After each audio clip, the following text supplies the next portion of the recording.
محتارة تعملي أكل النهاردة؟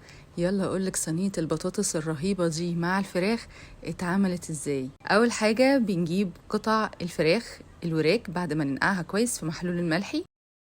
لو حابة تعملي صدور مع وراك برضو مفيش أي مشكلة. بنحط شوية زيت ونبدأ نحمر فيهم الفراخ ونضيف ليهم فلفل أسود على الناحيتين، كل ناحية بنقلبها بنضيف فلفل أسود تاني.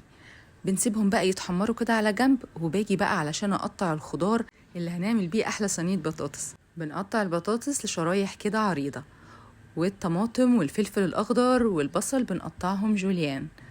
في الوقت ده الفراخ بتكون اتحمرت ووصلت للون القمر اللي احنا عايزينه ده. بعد ما تتحمر كويس بنشيلها في طبق جانبي، وبعد كده بنجيب الخضار اللي احنا قطعناه بنضيف البصل بس اول حاجه، وبنقلبه كده مع شويه فلفل اسود، وبنضيف ليهم كمان 3 فصوص من التوم مهروسين.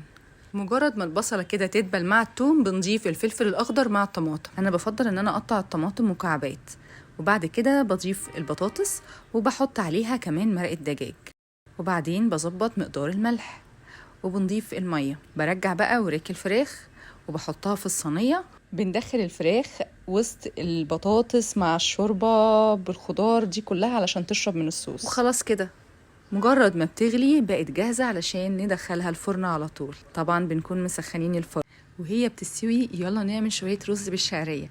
أول ما الشعرية تبقى لونها ذهبي بنضيف الرز.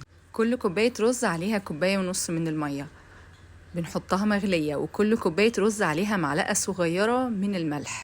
مرة على مرة تتعودي تعملي الرز من غير ما تعيريه بكوبايات، بيكون ارتفاع المية مقدار 2 سنتي.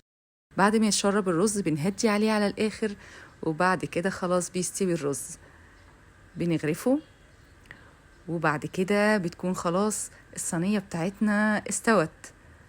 بنغرف بقى كده قطعة الفراخ مع البطاطس. يا سلام على ريحة صينية البطاطس بالفراخ، ريحتها روعة. لو اقدر اوصل لكم الريحة بجد هتاكلوا صوابعكم وراها. والفراخ دايبة ازاي، جربوها مش هتندموا. بألف هنا عليكم مقدما.